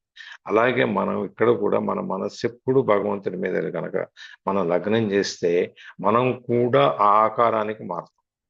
మన మనస్సు ఎప్పుడైనా లగ్నం చేస్తామో మనం కూడా ఆ ఆకారానికి మనం మారుతాం. ఈ కీటకం ఎలా అయితే సీతాకోక చిరులాగా మారిపోతుందో గొంగళ పురుగు స్థితి నుంచి, మనం కూడా ఈ గొంగళ పురుగు స్థితి నుంచి జ్ఞానులమై అక్కడి నుంచి మోక్ష సాధన కొద్ది మోక్షాన్ని పొందుతాము అని చెప్పని ఇక్కడ మనకి చెబుతున్నారు. ఈ మోక్షం ఎట్లాంటిది అంటే దాని స్వరూపం ఏంటంటే 6 లక్షణాలు దీంట్లో చెప్పేది. అక్షయమైన సుఖం, దీనివల్ల ఏమొస్తుంది అంటే సుఖం అనేది అక్షయమైనది. దీంట్లో ఈ సుఖానికి లిమిట్ లేదు, ఎంతైనా వస్తుంది. అలాగే నిర్వాణ బ్రహ్మము, నిర్వాణం గురించి కూడా మనం చెప్పుకున్నాము. ఈ నిర్వాణం అనేది మన ఈ మామూలు స్థితిగతుల్లో నుంచి మన ఆత్మని పైకి తీసుకెళ్ళి ఎటువంటి స్పందన లేని స్థితిలో మనం పెట్టగలిగితే నిర్వాణము అంటాం. అందుకని నిర్వాణ స్థితిలో ఉండాలి. తర్వాత ఉత్తమ సుఖాలు పొందాలి, ఉత్తమ సుఖాన్ని మనం అనుభవించగలగాలి. పరమగతి అంటే మన పైన మార్గము, పరంధామము, అవ్యయ పదము, వీటన్నిటిని మోక్షం అనేది మనకి ఈ విధంగా ఎన్ని రకాలుగా వర్ణిస్తారు అన్నమాట మనకి. అందుకని మనకి ఎప్పుడు కూడా ఎటువంటి ఈ పదవి అనేది మోక్ష పదవి అనేది ఎవరికి దొరుకుతుంది అంటే ఈ మరణరాహిత్యం, మరణం లేక తర్వాత మనకి శాశ్వతంగా దొరికే కైవల్యం ఏంటంటే ఎలా దొరుకుతుంది అంటే ఒకటి కల్మషం లేకుండా ఉండాలి, పాపం లేకుండా ఉండాలి, అజ్ఞానము అవిద్య ఇవన్నీ లేకుండా ఉండాలి, జ్ఞానం అనేది ఉండాలి. ఆత్మజ్ఞానం అనేదాన్ని మనకి అన్నిటినీ తీసేస్తాను. మాలిన్యము ఇవన్నీ పోతే కానీ మనకు ఆత్మోదయం కానీ కలుగుతుంది. ఇవన్నీ తీసేస్తే దీనికి పురుష ప్రయత్నం చేయాలి, మన ప్రయత్నం అనేది మనం చేయాలి. దానికి అక్కడే మనం అదే చెప్తూ ఈ సమదృష్టి అనే దాని గురించి చెప్తూ బ్రాహ్మణుణ్ణి చండాలుణ్ణి అట్లాగే ఆవుని ఏనుగుని కుక్కని వీటన్నిటిని మనం సమానంగా చూడగలగాలి.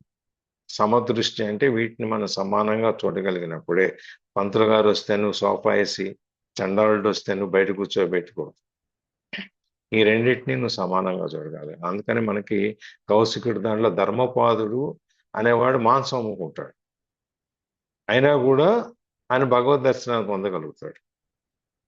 ఆ విధంగా మనకు భగవత్తుడి చేరటానికి నీ యొక్క వృత్తి ఏంటి అనేది సంబంధం లేదు. నువ్వు ఎటువంటి మనసుతో నువ్వు చేస్తున్నావు అనేది మాత్రమే సంబంధం. కౌశికుడు అనేది బ్రాహ్మణ్యం గురించి చెప్పుకుంటూ వచ్చిన 2 పక్షులను చంపేసి పతివ్రత మీద కోపం తెచ్చుకొని అక్కడి నుంచి ధర్మపాదుడి దగ్గరికి వచ్చి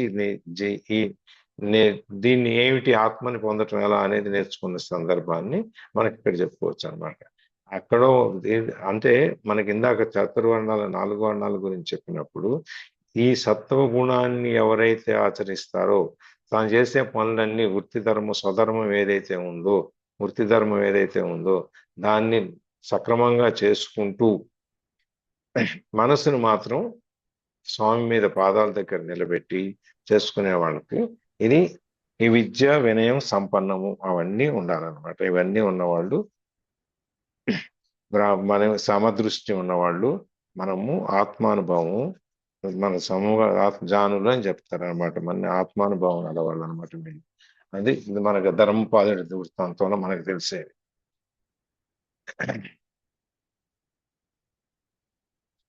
ఇంకొకటి బాహ్య స్పర్శ.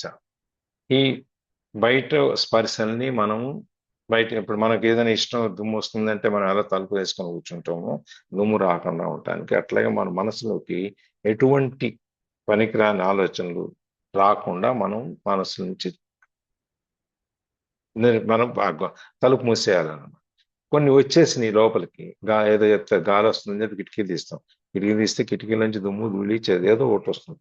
దాన్ని ఎట్లయితే మనం రోజు పొద్దున్నే సాయంత్రం తుడిచేసి బయటపడేస్తామో పోగులాగా తీసేసి, అట్లాగే మనం ఈ బాహ్య విషయాలన్నిటిని కూడా మనం బయటికి తోసేయాలన్నమాట. ఈ రావటం మనకి అట్లాగే ఈ ప్రాణవాయువు అనేదాన్ని మనం చూస్తాం. ఈ ప్రాణవాయువు అనేది మన నాసికలో వచ్చిపోతూ ఉంటుంది కాబట్టి ఆ రాకడా పోకడా కూడా మనం తెలుసుకోగలిగి ఉండాలి. ఈ విధంగా మనం ఎట్లయితే ఎటువంటి విషయాల మీద బయట విషయాల మీద మనకి ఆసక్తి ఉండకూడదు. తర్వాత ఆత్మసుఖం కొరకే మనం వెతుకుతూ ఉండాలి. దాన్ని పొందినప్పుడు మనకి విరక్తి అనేది వచ్చి మనం మోక్ష సాధనకి దగ్గర అవుతాం అన్నమాట.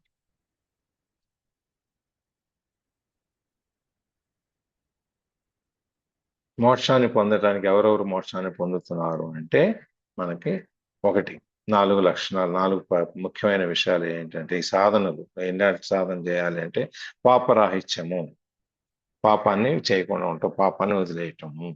రెండవది సంశయాలు, ద్వంద్వాలు ఇట్లాంటివి ఏం లేకుండా ప్రతి దాంట్లోనూ ఇది అవుద్దా అవదా, చేయగలమా చేయలేమా, ఇందులో ఇంకేదైనా అడ్డం వస్తుందా, ఇట్లాంటి సంశయాలు ఏమి ఉండకూడదు. నువ్వు మొదలుపెట్టినప్పుడు పూర్తి నమ్మకంతో విశ్వాసంతో నువ్వు మొదలుపెట్టినప్పుడు నీకు ఈ పనులన్నీ అవుతాయి అన్నమాట. అట్లాగే ఇంద్రియ నిగ్రహం ఉండాలి. ఇంద్రియ మనో నిగ్రహము, మనసుని ఇంద్రియాలని మనం నిగ్రహించుకోగలగాలి, వాటిని పరిగెట్టించకూడదు, మనకు నియంత్రణలో పెట్టుకోవాలి. తర్వాత సర్వభూత దయ. ఈ 4 మనకి సర్వభూత దయ అంటే అన్నిటి మీద మనం ప్రేమ దయ అన్ని చూపించాలి అన్నమాట. ఈ 4 మనకి సాధనలు మనం గనక చేస్తే మనం మోక్ష సాధనకి మనం దగ్గరలోకి వెళ్తాం.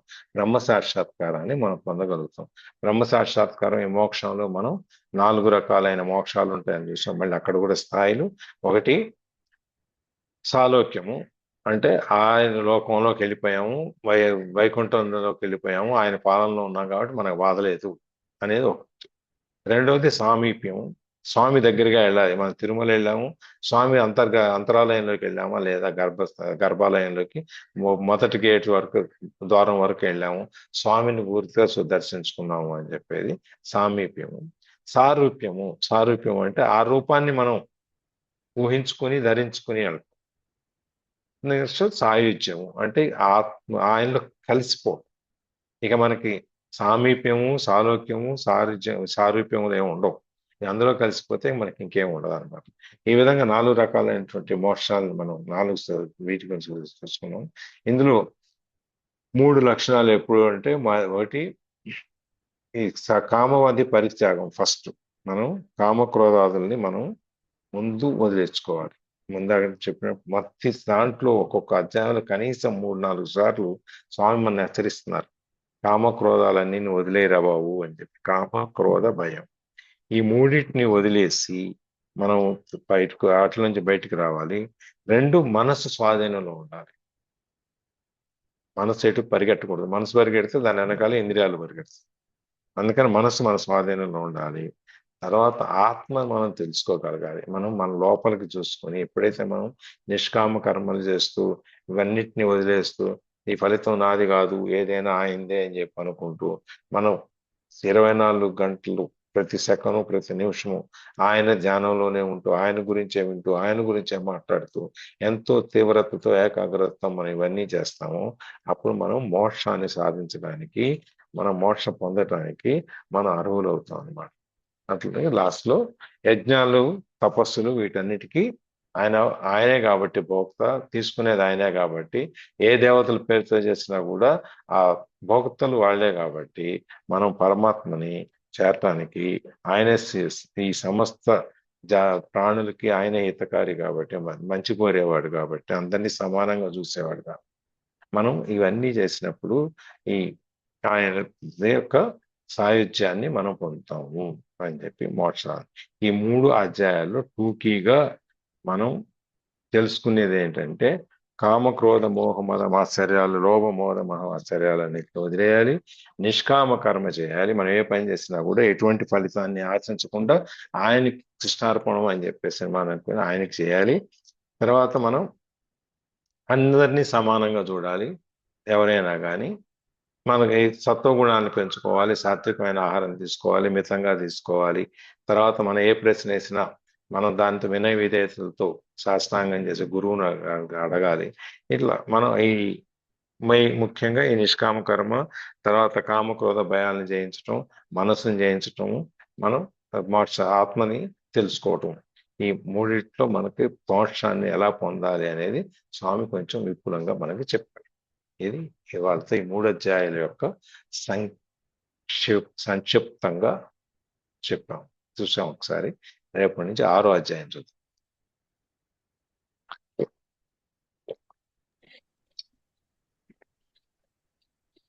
భవానీ గారు క్లోజింగ్ ప్రేయర్. యోగేశం సచ్చిదానందం వాసుదేవం వ్రజప్రియం ధర్మ సంస్థాపకం వీరం కృష్ణం వందే జగద్గురుం. శ్రీకృష్ణం వందే జగద్గురుం. సర్వం శ్రీకృష్ణార్పణమస్తు. థ్యాంక్ యూ సార్, చాలా బాగా విపులంగా చెప్పారు. థ్యాంక్ యూ అండి. ఇన్ని పెట్టుకున్నారు రాత్రి అంత చూసి ఒక్కొక్కటి మళ్ళీ ఎత్తుకోకుండా ఈ ఫ్లాప్స్ అని పెట్టుకుని చాలా శ్రద్ధగా గంటన్నర పట్టింది. అవకాశం వచ్చింది. అమ్మా చెప్పండి. గీతా మకరందం అండి. గీతా మకరందం.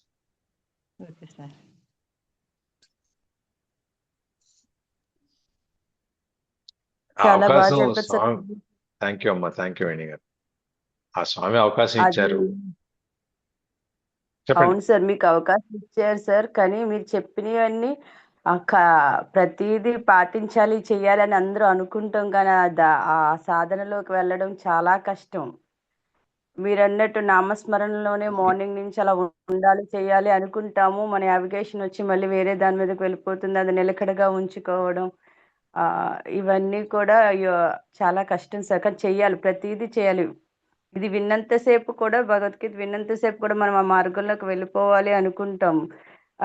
మీరు ఆ తర్వాత ఈ వేలో పడిపోయినప్పుడు మళ్ళీ అది స్మరణలోకి రాదు సార్. మీరు గుర్తు పెట్టుకోవాలి, మనసులో పెట్టుకోవాలి, మనం తలుచుకోవాలి అని చెప్పని. వెంటనే రాదు. 24 గంటలు చేయలేకపోవచ్చు, 24 నిమిషాలైనా చేయొచ్చు, లేకపోతే 24 సెకండ్లతో మొదలు పెట్టచ్చు. మీరు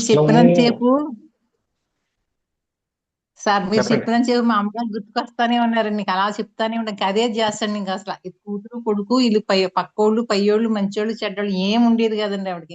ఇంకా అదే చేసండి. మీరు చెప్పినంతసేపు ఇంకా అది అవన్నీ గుర్తుకొస్తా ఉండి అనమాట అండి. అది ధ్యాస కాదండి. వాళ్ళ అందులోకి వెళ్ళిపోతారు. వెళ్ళిపోయారండి, అందులోకి ఓ వెళ్ళిపోయిందండి. ఒక్కొక్కరు ఇంకా ఈ సంసారాలు ఇవన్నీ కావాలి కావాలని కొట్టుకుంటారు. ఒక్కొక్కరు తెలుసుకుంటారు మనకి ఇక్కడ వరకు చాలు, మనం ఇక్కడ నుంచి చేయాల్సింది వేరే ఉంది అని చెప్పి తెలుసుకుని చాలా రేర్ గా ఉంటారు అలాంటి పర్సన్స్ అందరూ కూడా. ఆ అదంతే వేరే. మా అవునండి, అవును. వారు సార్, మా వారు వాళ్ళ అమ్మమ్మ అంట క్యాన్సర్ తో 25 years బతికారంట సార్ ఆవిడ. ఆవిడ ఎంతసేపు ధ్యానంలోనే ఉంటారంట ఆవిడ. ఈ చేయాల్సిన పని అక్కడ వంట చేయాలి, వాళ్ళకి పెట్టాలని పెట్టేసేవారంట, అన్ని చేసేవారంట, వెళ్ళిపోయి కూర్చుని ధ్యానంలో ఉండేవారట. ఆవిడని చాలా మంది ఇక్కడ ఒక్కొక్కరు ఇంటికి వెళ్తుంటే ఆవిడ ఫోటో పెట్టుకుని ఈవిడ మా గురువు గారు అని చెప్తుంటే తర్వాత ఆవిడ డీటెయిల్స్ అడిగితే తెలిసిందన్నమాట. ఆవిడ క్యాన్సర్ తో కాదు, మామిడిపల్లి వచ్చిన స్టేజ్లో మాత్రం ఫుల్ గా తినేసేవారంట సార్ ఆవిడకి. కానీ ఏమి చేసేది కాదంట ఆవిడకి. తర్వాతేమో చీమనంట, కుడుతున్న చీమను కూడా తీసి నీళ్ళల్లో వేసి అదే పక్కన అలా తీసేవారట ఆవిడ. చంపేవారు కాదట. అలాంటి ఆవిడ గురించి తెలుసుకున్నాక అనిపించింది. అంటే బీజం ఉంటుంది ఇంటిలో, ఇలా వచ్చేస్తాయి అనుకుంటాం కదా సార్ కొన్ని కొన్ని విషయాల్లో. నిన్న ప్రత్యుష మేడము కర్మయోగము, జ్ఞానయోగం, భక్తి యోగము, నిష్క్రమ యోగము అవి పెట్టారు సార్. గీత గురించి అవి పెట్టారు, పెట్టిన మొత్తం భగవద్గీత ఏంటి అని. పెట్టారు సార్. అవి చదువుతూ ఇలా హర్షిద్దే చదువుకుంటుంటే చదివాను సార్. చదువుతుంటే ఈ నిష్క్రమ మార్గంలోకి వెళ్ళాలంటే చాలా కష్టమమ్మా అంటే, నీకు దండవరాటుంటే కాదమ్మ, ఇది వెళ్ళాలంటే చాలా కష్టం, ప్రతి ఒక్కరు వెళ్ళిపోయాము అనుకుంటారు కానీ ఆ సాధన చాలా కష్టం. అది బీజం ఇష్టం అని సార్. చెప్పి అలాగే ఆవిడ వదిలేయకూడదు. అందుకని ఆయన స్వధర్మాన్ని నువ్వు పాటించేటప్పుడు అది దాంట్లో మరణం వచ్చినా సరే నువ్వు దాన్ని వదలకూడదని చెప్పేది. సార్ మనకి అవును సార్. సందేహాలు వస్తాయని ముందు ఆయన రెడీ అయిపోయి అప్పుడే చెప్పేశారు ఇవన్నీ. ఈ కర్మబంధాలు ఇవన్నీ భవబంధాలు తెంచుకోవడం అంత సులభమైన విషయం కాదు. కానీ ఒక్కొక్క దాంతో మొదలుపెట్టు. ఇప్పుడు ఇంద్రియాలు జయించాలి అంటే మనకి పంచేంద్రియాలు, కర్మేంద్రియాలు వీటి గురించి మాట్లాడేటప్పుడు ముందు నాలుక, లేకపోతే చూపు, లేకపోతే వినటము, మాట్లాడటము, ఏదైనా ఒకదాన్ని ముందు కంట్రోల్లో తెచ్చుకో. నువ్వు 5 ఒక్కసారి తెచ్చుకోక్కర్లేదు. నీకు ఇష్టమైంది ఉంది ఎదురుగుండా, ఓకే తిను, కాదంట్లా. అందుకని చెప్పి ఆబరాగా తినేయక్కర్లేదు. నీ ఇష్టాన్ని చంపుకోవద్దు, నీ ఇష్టాన్ని ఉంచుకో. నీ ఇష్టాన్ని అనుభవించేటప్పుడు అంత ఎక్కువ అందరికంటే నువ్వు ఫీల్ అవ్వ. ఆ ముక్క నోట్లో పెట్టుకొని ఆ ముక్కను ఆస్వాదించు, అంతేగాని పళ్ళెంలో ఉన్నదంతా నేను తినేస్తాను నాకు ఇష్టమని కాదు అక్కడ చెప్పేది. ఒక చిన్న స్వీట్ ముక్క ఉంది, మాకు నా ఇష్టమైన స్వీట్ ఒకటి తీసుకున్నాము, ఒక్కొక్క దాన్ని తుంచుకుని ఒక్కొక్కటి నోట్లో పెట్టుకున్నప్పుడు దాన్ని ఆస్వాదించు. అలా కాకుండా కోతి కొబ్బరికాయ దొరికినట్టు, లేకపోతే మనం కోతికి ఏముంది ఒక అరటిపండు ఇచ్చామనుకోండి, తీసి తింటది. 2 ఇస్తే ఏం చేస్తుంది, ఒకటి సంకలో పెట్టుకుంటుంది, ఒకటి రెండోది ఇస్తుంది. 4 ఇస్తే 10 ఇస్తే ఒకటి కింద చిందరవందర పడేపోతుంటే చేసేస్తుంది, పైకి పడిపోతుంటే చిందరవందర చేసేస్తుందండి అటు ఇటు. చిందరం అందరూ ఏదీ తినలేదు. ఆశ ఉంటది, అది ఇది తీసుకోవాలి, అది తీసుకోవాలి, అట్లా తీసుకోవాలనేది ఈ లోపల తీసుకునే చేతులు పెట్టుకునే అన్ని కింద పడిపోతుంటే మళ్ళీ దాన్ని ఇట్లా అయిపోతాం అనమాట. అందుకని ఆ ఒక్కటి ఇచ్చినప్పుడు మనం ఎంతో తృప్తిగా ప్రశాంతంగా ఉంటాం. ఆ ఒక్కటి ఇచ్చినప్పుడు నువ్వు ఆ ఒక్కటి స్వీట్ తీసుకో, ఆ ఒక్క స్వీట్ నోట్లో వేసుకొని దాన్ని ఆస్వాదించు. ఆబరాగా తినాల్సిన అవసరం లేదు. అట్లా నువ్వు ఇంద్రియాలని జయించుకుంటురా ఒక్కొక్కదాన్ని. అప్పుడు నువ్వు మనసును కూడా జయించిందని ఊరుకో. అది ఆయన చెప్పేది. మనం ఇంద్రియాలను జయించాలి అంటే, త్యాగం చేయమంటే మనకి అందుకే ఫలం పుష్పంతో కాయ కర్మ ఇవన్నీ అక్కడ వదిలేసి రమ్మని చెప్తే మనం ఇంకేదేదో వదిలేసి వస్తున్నాం మనం. అట్లా కాదు, ఇవన్నీ కాదు. అష్టవర్గాలన్నీ మనం కాశీలో వదిలేసేటప్పుడు ఏదో ఒక దాన్ని, ఎందుకు అంటే భగవంతుడి దగ్గర వదిలేసాము కాబట్టి మనం మళ్ళీ దాన్ని తెచ్చుకోకూడదు అనేటువంటి భయమో భక్తో ఏదో మన మీద ఉంటుంది. అందుకని దాన్ని పాటిస్తాం మనం. ఒక విధంగా అహం స్ట్రైట్ గా అంటే చెప్పాలంటే అహం. భగవంతుడు అంటే మనకు భయం. అవును సార్. చెప్పండి, మీరేదో చెప్తున్నారు. లేదు సార్, మీరు చెప్పండి సార్. ఇదే భగవంతుడు అంటే మనకు భయం, అందుకని మనం ఆచరిస్తాం. ఎందుకు వచ్చిందిలే మనకి ఈ గొడవ అని చెప్పి.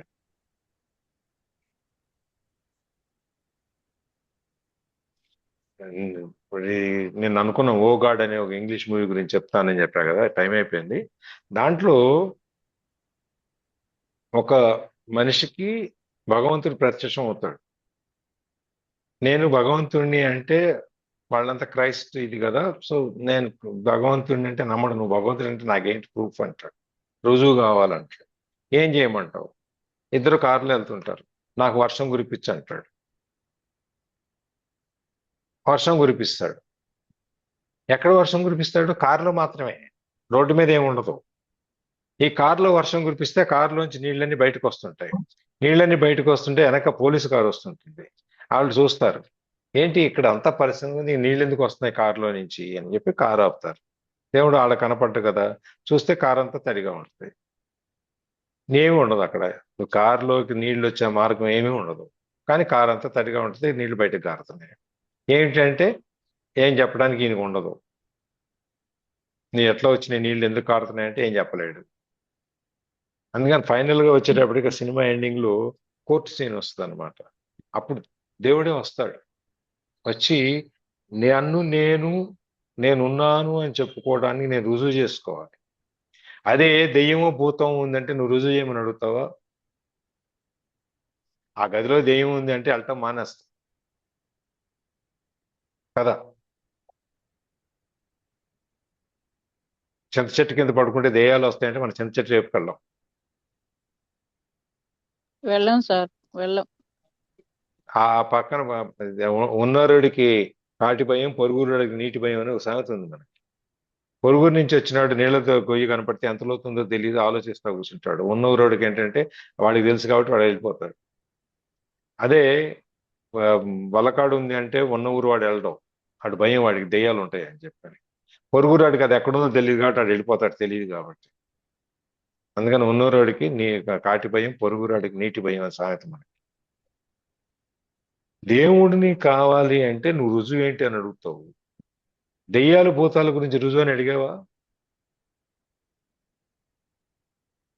ఆ సినిమాలో లాస్ట్ లో ఆ కోర్టు సీన్ మొత్తం ఇదే ఉంటది అనమాట. దేవుడే వచ్చి చెప్తాడు, నేనేంటి అంటే నువ్వు నన్ను రుజువు అడుగుతున్నావు నా గురించి, నువ్వు దెయ్యాల భూతాల గురించి నువ్వు రుజువు అడిగావా అని అడుగుతాడు.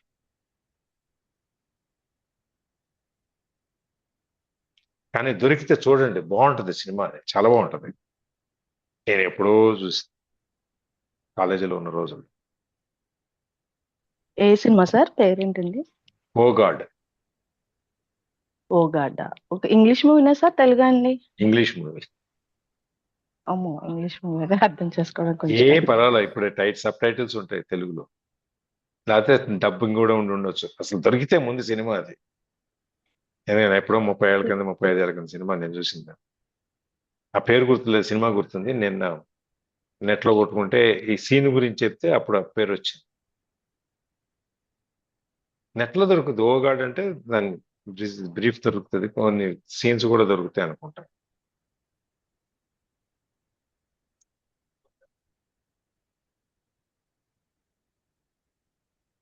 ఇప్పుడు మనము నమ్మాలి. నమ్మకపోతే నువ్వు దెయ్యాన్ని భూతాన్ని ఉన్నాయనే విషయాన్ని నువ్వు ఎంత గొప్పగా నమ్ముతున్నావో, భగవంతుడు ఉన్నాడనే విషయాన్ని కూడా అంతలే నమ్ము. నేను కొబ్బరికాయ కొడతాను, నేను నేను అభిషేకం చేస్తున్నాను, పాలన్నీ డ్రైన్లోకి వెళ్ళిపోతున్నాయి అంటే ఆ పద్ధతి అది, నా ధర్మం అది. ఈ చెట్టుకి పూలు పూస్తున్నాయి, ఈ చెట్టు ఈ కొమ్మకి పూలు పూస్తున్నాయి, ఈ కొమ్మకి కాయలు వస్తున్నాయి కాబట్టి ఈ కొమ్మకే నీళ్లు పోస్తానంటే నడుస్తుందా? మీరు నీళ్ళు ఎక్కడ పోస్తారు? ఆ కొమ్మకు పోస్తారా? కాసే కొమ్మకి. ఇప్పుడు మన ఇంట్లో పూల మొక్కలు ఉంటాయి, అన్ని కొమ్మలకి పూలు రావుగా. వస్తాయా అన్ని కొమ్మలకి? రాదు సార్. రావు. ఏదో ఒక కొమ్మకు వస్తాయి. మరి నీళ్లు ఆ కొమ్మకే పోస్తున్నావు, మొత్తానికి పోస్తున్నావు? మొదట్లో పోస్తాను, మొత్తానికే పోస్తామండి. వస్తాం కదా. అట్లాగే ఇది కూడా ధర్మం అనేది నీ స్వధర్మము. నువ్వు చేసే అభిషేకము ఏదైనా కానీ, నీ పాలు గట్టర్లోకి పోతున్నాయి, డ్రైన్లోకి పోతున్నాయి అని చెప్పి, ఏం నా నమ్మకం, నా విశ్వాసం కాబట్టి నేను పోస్తున్నాను.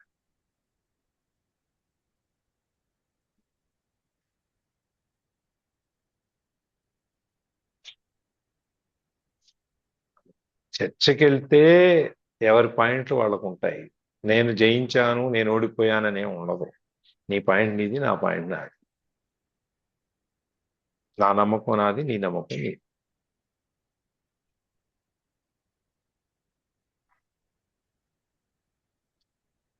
ఓకే. ఓకేనండి, థ్యాంక్ యూ అండి. క్లోజ్ ఏ చేద్దాం. పని చేస్తున్నా థ్యాంక్ యూ సార్. చెప్పండి భవాని చేస్తున్న గారు. దేవుడు థ్యాంక్ యూ పని సార్. చేసి ఏ పని చేసినా శ్రద్ధగా మా దేవుడు ఉన్నాడు, దేవుడు చూస్తున్నాడు అనే మనసులో పెట్టుకుని చేస్తే అదే ధ్యానము, యజ్ఞము అన్నీనండి.